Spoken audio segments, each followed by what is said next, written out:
ఇదంతా కాకుండా వైఎస్ఆర్సీపీ టెన్యూర్ లో మరొక జరిగిన వింత ఏంటంటే మరి రాజశేఖర్ రెడ్డి ఎమ్మెల్సీగా ఉండి నాకు ఇన్ఛార్జ్ ఇస్తా అన్నారు అని చెప్పి దాని తర్వాత ఓడిపోయిన తర్వాత పట్టించుకోకుండా ఇన్ఛార్జ్ లేదు ఏమీ లేదు. And present MLC YSRCP tenure ఆయనేమో బాబు నేను పోతున్నాను ఇక్కడి నుంచి, ఈ పార్టీతో నాకేం అవసరం లేదు, చంద్రబాబు నాయుడు గారితో ఆల్రెడీ మాట్లాడాను, టీడీపీకి వెళ్ళిపోతున్నాను నేనని చెప్పి.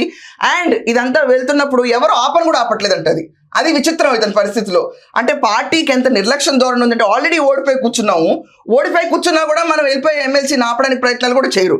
అండ్ ఇంకా ఎంత విచిత్రమైన మనుషులు అంటే వీళ్ళు అసెంబ్లీకి వీళ్ళు కనపడరు, సూక్ష్మ శరీరాల్లో వచ్చి కనపడి వెళ్ళిపోతూ ఉంటారేమో వీళ్ళందరూ. ఈగలు దోమలు మనకు కనిపించవు చూడండి. ఆ లెక్కన 8 మంది ఎమ్మెల్యేలు వచ్చి హాజరు పట్టికలో సంతకాలు పెట్టేసి అటెండెన్స్ చేయించుకుని వాళ్ళ పొజిషన్స్కి ఏమైనా ఊడితే మళ్ళీ రెండోసారి ఎలక్షన్లు పెడితే ఖచ్చితంగా ఓడిపోతాం, వైఎస్ఆర్సీపీకి ఫేస్ వాల్యూ లేదని భయపడి జగన్మోహన్ రెడ్డి వెళ్ళొద్దని చెప్పినా కూడా మేము పోతాం మా దిక్కునని చెప్పి వచ్చి సూక్ష్మ శరీరాల్లో వచ్చి సంతకాలు పెట్టేసేసి ఈ సో కాల్డ్ ఎమ్మెల్యేలు షాకింగ్ ఉండి వీళ్ళందరూ ఎప్పుడు సంతకాలు పెట్టారో తెలియదు. అండ్ ఇదంతా కాకుండా బడ్జెట్ ప్రసంగాలప్పుడు ఒక్కొక్కరికి ఐప్యాడ్లు తీసేసుకున్నారు, 4 సంతకాలు పెట్టేసి 4 మంది ఎమ్మెల్యేలు. ఇదంతా కాకుండా అరకు కాఫీ శాంపిల్స్ ఇస్తే ఆ కాఫీలు కూడా తీసేసుకున్నారు.